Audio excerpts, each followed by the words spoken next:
गरीब बहू की एसी वाली रसोई। हे भगवान, गर्मी के मौसम में रसोई में घुसना किसी आफत से कम नहीं है। पसीने से तरबतर पल्लवी गर्मी के मारे पसीने में भीगी जा रही थी कि तभी उसका पति दौड़ा दौड़ा घर आया। पल्लवी, मेरी लॉटरी लग गई। क्या? सच में जी? हाँ, और वो भी पूरे 5 लाख की। क्या आप सच कह रहे? हे भगवान, तूने मेरी सुन ली। तेरा लाख लाख शुक्र है प्रभु, तूने मेरे सारे दुख दूर कर दिए। सुनिए जी, गर्मी बहुत ज्यादा बढ़ गई है, ऐसे में ठीक से नींद भी नहीं आती। आप भी सारा दिन मेहनत करके थक जाते हैं, फिर आराम से सो भी नहीं पाते। ऐसा करो, सबसे पहले आप इन पैसों से एक बढ़िया सा एसी ले आओ। हाँ हाँ पल्लवी, एक एसी हमारे कमरे में और एक एसी माँ के कमरे के लिए, और एक मेरे लिए रसोई में भी लगा देना। आप जानते हो ना, रसोई में खाना बनाते हो कितनी गर्मी लगती है। तुम फिक्र मत करो पल्लवी, मैं जानता था, इसीलिए मैंने पहले ही ऑर्डर दे दिया है। कुछ ही देर में एसी आता ही होगा। तभी एसी वाले आते हैं और हर कमरे और रसोई में एसी लगाकर चले जाते हैं। एसी वाली रसोई में ठंडी ठंडी हवा में खाना बनाकर अब पल्लवी बड़ी खुश थी। लेकिन तभी उसके कानों में कुछ आवाज आती है। पल्लवी, पल्लवी उठो। अरे ये क्या, नींद में बड़बड़ाए जा रही हो? पल्लवी आंख खोलती है तो पता चलता है कि वो एक सपना देख रही थी। हे राम, ये सब सपना था। वही तो मैं कहूँ, हम गरीबों की किस्मत इतनी अच्छी कहाँ। आपको पता है जी, उस दिन मैं पड़ोस वाली रमा जब बीमार थी ना, तो उसके बदले उसकी मालकिन के घर गई थी काम करने।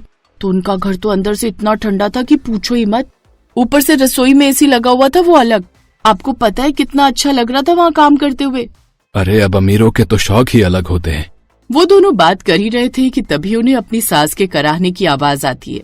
वो झट से दूसरे कमरे में जाते हैं, जहाँ उसकी सास के पूरे शरीर पर लाल लाल ढेर सारे दाने गर्मी की वजह से उगाए थे। वो सभी उसे जल्दी से डॉक्टर के पास ले जाते हैं, जहाँ डॉक्टर उनसे कहता है, देखिए, मैंने आपको पहले ही कहा था कि इनका ख्याल रखिए, वरना मौसम बदलते ही इनकी तबीयत और खराब हो जाएगी। जी, अब मैं क्या करूं डॉक्टर साहब? तुम बस इनका ख्याल रखो।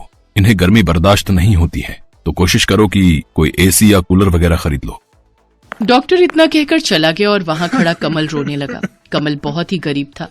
वो मजदूरी करता था और बड़ी मुश्किल से अपना घर चलाता था। कमल के घर में उसकी माँ के अलावा उसकी पत्नी पल्लवी रहती थी। कमल की माँ को गर्मी बिल्कुल बर्दाश्त नहीं हो पाती थी। जरा सी गर्मी बढ़ने पर उनके हाथ पैर सूजने लगते थे और पसीने की वजह से पूरे बदन पर अजीब से धब्बे बन जाते थे।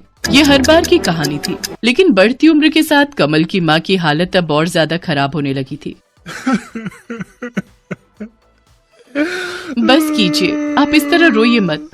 रो नहीं तो और क्या करूं पल्लवी? क्या बताऊं डॉक्टर साहब को कि अपनी माँ के लिए एसी तो छोड़ो, एक कूलर तक खरीदने की औकात नहीं है मेरी।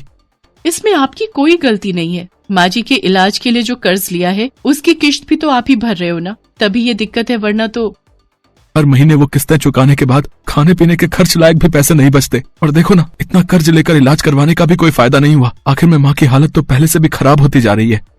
कमल मजबूर था, इसलिए वो अपने आंसू नहीं रोक पा रहा था। उधर उसकी पत्नी पल्लवी भी ये सब देखकर दुखी थी। कमल तो सुबह होते ही अपने काम पर चला जाता था, पर अपनी सास को गर्मी से बचाने के लिए पल्लवी सारा दिन उनके पास बैठकर उन्हें पंखा झलती रहती, ताकि उन्हें पसीना न आए और उन्हें गर्मी न लगे। पल्लवी का ऐसा प्यार देखकर उसकी सास बिमला की आंखों में आंसू आ जाते। मैंने जरूर पिछले जन्म में कोई अच्छे कर्म किए होंगे, जो मुझे कमल जैसा बेटा और तुम जैसी बहू मिली। तुम दोनों मेरी वजह से कितने परेशान हो रहे हो। बस अब तो भगवान मुझे जल्दी से उठा ले, तब जाकर। ना माँ जी, ऐसा मत कहिए, आप चली जाएंगी तो हमारा क्या होगा? बेटी, तू परेशान मत हो, घंटों से पंखा कर रही है, जाकर आराम कर। नहीं माँ जी, मैं परेशान नहीं हो रही हूँ, बल्कि मुझे तो आपकी सेवा करने का मौका मिल रहा है। हे भगवान, ऐसी बहू सबको दे। कमल और पल्लवी दोनों विमला की बहुत सेवा करते थे। विमला को पंखा करते हुए पल्लवी सोचने लगी कि ऐसा क्या किया जाए जिससे उसकी सास के लिए एक एसी का इंतजाम हो जाए। और फिर उसी शाम, सुनिए, आपसे एक बात कहनी थी। हाँ बोलो ना। आप जितने पैसे कमाते हैं, उससे तो हम माँ जी के लिए कभी एसी नहीं ले पाएंगे। हाँ तो? मैं सोच रही थी कि इस बार की सर्दियों में मैं भी कुछ काम शुरू कर दूं क्या? आपके पैसों से हम घर के खर्चे चलाएंगे और जो पैसे मुझे मिलेंगे उन्हें हम जमा करेंगे, और भगवान ने चाहा तो दोनों मिलकर अगली गर्मियों से पहले माँ जी के लिए एसी ले ही लेंगे। तुम्हारी सोच तो अच्छी है, पर माँ की सेवा, घर का काम और फिर बाहर का काम भी, तुम कैसे ये सब संभाल पाओगी? उसकी चिंता आप मत कीजिए। आप भी तो दिन रात काम करते हो ना, तो थोड़ी सी मेहनत तो मुझे भी करनी चाहिए। ठीक है, जैसा तुम ठीक समझो। किसी तरह गर्मियां बीत गई और फिर बारिश आई तो बिमला, कमल और पल्लवी ने राहत की सांस ली। जैसे जैसे गर्मी कम हुई, बिमला की तबीयत भी कुछ बेहतर होने लगी और साथ ही पल्लवी ने भी काम ढूंढना शुरू कर दिया। एक दिन पल्लवी एक बंगले पर पहुंची। कोई है क्या? जी हाँ, बताइए। भैया, मैं काम ढूंढ रही हूँ।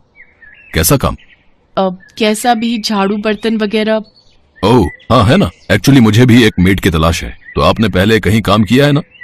नहीं, पहले तो कहीं काम नहीं किया। अच्छा अच्छा, चलिए कोई बात नहीं, आप अंदर आ जाओ। पल्लवी घर के अंदर आई तो उसने देखा कि वो एक बड़ा सा हॉल था और वहाँ काफी सामान था, लेकिन सब कुछ पैक रखा हुआ था। आप कहीं जा रहे हैं क्या? नहीं नहीं, मैं तो कल ही यहाँ शिफ्ट हुआ हूँ, तो अभी तो सामान खोल कर लगा ही रहा हूँ। अच्छा, तो घर के बाकी लोग कहाँ हैं? मैं अकेला ही हूँ दीदी, मेरी जॉब लगी है यहाँ, परिवार साथ नहीं रहता। राज ने पल्लवी को दीदी कहा तो उसे बहुत अच्छा लगा। राज अकेला है ये सुनकर पल्लवी पहले तो थोड़ा झिझकी, लेकिन फिर उसके दीदी कहते ही उसे अच्छा लगा। राज ने पल्लवी को काम पर रख लिया।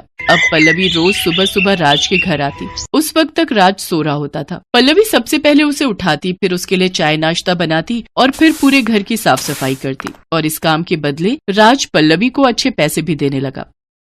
फिर एक दिन, दीदी आप एक काम करो, कल मत आना। क्यों, क्या हुआ भैया? अरे आपको काम करते करते हफ्ता हो गया, तो एक छुट्टी तो बनती है ना हफ्ते में, वरना आपकी सास आपसे नाराज हो जाएंगी। नहीं होंगी भैया, मेरी सास बहुत अच्छी है, कभी मुझ पर नाराज नहीं होती। अब वैसे ठीक है, मैं कल नहीं आऊंगी। बिमला के आराम के लिए कमल और पल्लवी दिन रात मेहनत कर रहे थे। उधर पल्लवी और राज में अच्छी बनने लगी थी। वो राज का पूरा ख्याल रखती थी, बिल्कुल एक बड़ी बहन की तरह। राज भी उससे खूब बातें करता था और उसे बड़ी बहन की तरह ही सम्मान देता था। एक दिन राज ने पल्लवी से पूछा, दीदी आपके पति क्या करते हैं? मजदूरी करते हैं भैया। अच्छा, और आप कब से काम कर रही हो? नहीं भैया, आप पहले हो जिनके यहाँ मैं काम कर रही हूँ, इससे पहले कभी जरूरत ही नहीं पड़ी। तो अब ऐसी क्या मजबूरी हो गई कि आपको घर से बाहर निकलकर काम करना पड़ रहा है?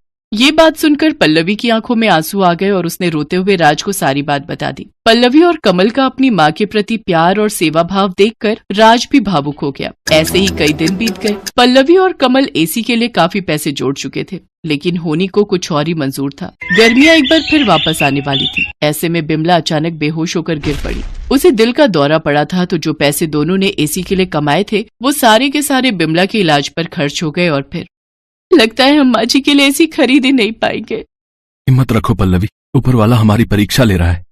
पर कब तक? 1 महीने बाद फिर गर्मी शुरू हो जाएगी और फिर माँ जी को और ज्यादा परेशानी होगी। कमल चुप था क्योंकि पल्लवी की बात सही थी। फिर अगले दिन पल्लवी राज के यहाँ काम करने गई तो उसने राज से कुछ नहीं कहा, बस चुपचाप अपना काम करती रही। ये देखकर राज समझ गया कि जरूर पल्लवी किसी परेशानी में है। राज के बार बार पूछने पर फिर पल्लवी ने उसे सारी बात बता दी। राज को भी पल्लवी की बात सुनकर बड़ा अफसोस हुआ। और फिर अगले ही दिन, दीदी वो आपसे एक बात कहनी थी। हाँ भैया, बताइए ना। दीदी वो मेरी कंपनी ने मेरा प्रमोशन कर दिया है और उसके लिए मुझे दुबई भेज रहे हैं, तो मुझे अब यहाँ से जाना होगा। ये तो बहुत अच्छी बात है भैया, भगवान करे आप और तरक्की करो। पल्लवी राज की तरक्की से खुश तो थी, लेकिन एक सच ये भी था कि राज के चले जाने से अब उसकी नौकरी भी जाने वाली थी। ये सोचकर पल्लवी और ज्यादा उदास हो गई, लेकिन फिर भी उसने राज से कुछ नहीं कहा। फिर कुछ ही दिनों के बाद, अच्छा दीदी मैं चलता हूँ, आप एक काम करो, ये कुछ पैसे रख लो। नहीं भैया, मैं ये पैसे नहीं ले सकती, मेरी पगार तो आपने पहले ही दे दी है। मैं जानता था कि आप मुझसे पैसे नहीं लेंगी। चलिए कोई बात नहीं, मैं चलता हूँ, अपना ख्याल रखना दीदी।